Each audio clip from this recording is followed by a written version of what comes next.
question. I done seen some. I like to watch rodeo sometime, and I like to watch those westerns. And I watch those guys when they get out there with those horses, those wild horses, and those bulls and everything. And I don't care how much book that horse got in it. After a while, he breaks. Amen? Yeah. He breaks. Yeah. And after a while, before you know anything, they go out there and they put that saddle on him and they ride him like that's how he's supposed to be. Yeah. And now he was a wild horse for a while, and he put up a good fight. Yeah. And he bucked for a while. But after a while, when he yielded, because he understood and knew it'll be less work for me to just go over here on and yield and let this man put the saddle on me and go where I need to go. It will be less work for you if you go ahead on and yield. All right. Amen? Yeah. But it's like we're still missing something. It's like we're still missing. The world has painted such a great picture to us that in order to enjoy life, we got to be doing the things that the world does. And that is a lie from hell. All right. We have let the church become world driven. And the world is supposed to be church driven. We have allowed the world to dictate to us how we're supposed to live our lives. And what they call fun. And what is supposed to be exciting. And what's supposed to be adventurous. And what's supposed to be having a good time. Amen? But we got to understand and know that it's in Jesus. It's in Jesus and living the life of Jesus. Because I understand and know that Jesus was truly holy, but there were times when Jesus had a good time as well. Amen? I understand and know that Jesus did not go to at the wedding of Galilee to preach a message. Amen? That wedding of Galilee was a party, was a celebration, was a good time. And Jesus was there having a good time. And now the Bible lets us know that when Jesus was there having a good time, hanging out with the boys, laughing and clowning, his mama came along and said, them folk done ran out of water. Jesus said, now mama, why you come to me with this? I'm having a good time. I'm having a good time with my boys. We out here laughing, we out here joking, we out here doing whatever we need to do. And his mama pulled a boss move when she said, do what he said, and she went on back into the party. Amen. Because she understood, no, I'm still your mom.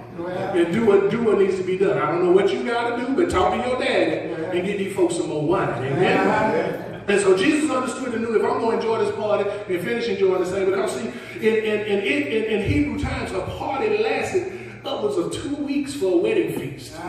So these folks partied hard for 2 weeks. And to understand and know, we done got down to almost to the end of this party and I ran out of something to drink. Anybody who's ever been to a good party know you don't run out of drink. You understand what I'm saying? You may run out of chicken wings, you may run out of some chips and dip or whatever, but if you run out of drink, folks finna go home. You understand what I'm saying? Folks finna go home. You mean to tell me ain't no more Hennessy back there nowhere? Ain't nothing back there. The devil is a lie. I know it got to be one bill. And you don't see the brother just go deep in the trash can looking for another bill. Pouring ice and water out because I know it got to be one more Schlitz at the bottom of that trash can. You understand what I'm saying? Because I can't, it's 12 o'clock. I can't go home like this. And so the Bible lets us know that Jesus began to give them the ordinance to go forth and to fill those vessels with water. And as they began to dip the water and take it into the governor of the party, he began to say that you ought to mess around and save the best for last. Usually y'all serve the good stuff first, and after we done got drunk, it was that old wine, but you got the good stuff last. That's a boss move right there. We finna turn up to a whole nother level. And so we have tried to make that super spiritual and deep and heavenly, but that was a party, amen? That was a celebration. And so God lets us know that it's all right to get out there and have a good time. Enjoy yourself, live life, but be ye wise, amen? Please be wise. And don't let yourself get caught up, because the last thing you want to do is do something that's going to get caught out there, because you know folk, just like these lovely folk got their tablets and cameras here and everything, these same folk have their stuff at the parties, and before you know anything, they be like, Lord have mercy, y'all saw Elder Ed. Did you see him?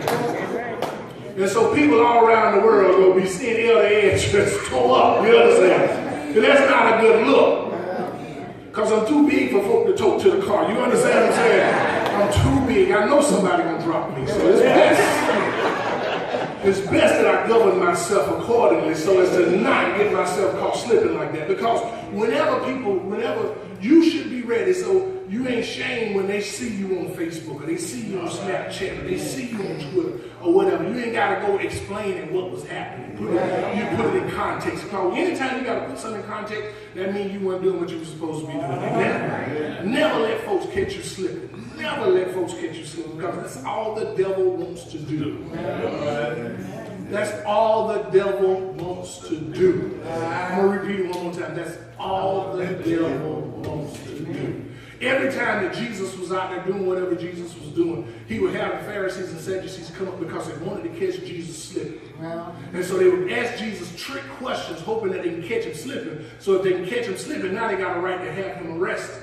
Because he done did something wrong. He done said something wrong. Remember when they caught the two in adultery and they brought the woman to Jesus? And they brought the woman and they threw her down in front of Jesus and they said, now this woman done been caught slipping, Jesus. What shall we do? Now, according to the Bible said that they need to go find the best rock throwers they can find. Put her in a pit or put her in a corner, and everybody who can and will take a rock and throw it out until they was tired of throwing rocks and she was dead and gone. Because of the sin that she had committed.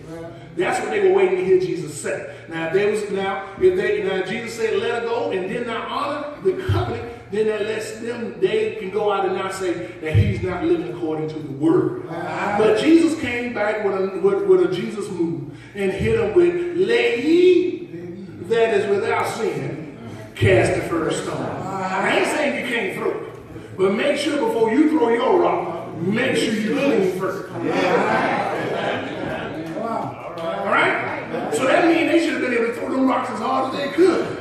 But the Bible said they done got mad and dropped their rocks and went home. So that let me know somebody that was living foul. You understand what I'm saying? Because you had to drop your rocks. Somebody, at least one person wasn't clean. They should have been able to throw their rock. The old man in the corner should have been able to throw his, but he had to drop his rock too. Let ye that is without sin cast the first stone. And that lets us know that all of us have stuff that we need to work on. All of us got stuff that we need to work on. So no one is ever better than the other. Turn with me to Philippians 2.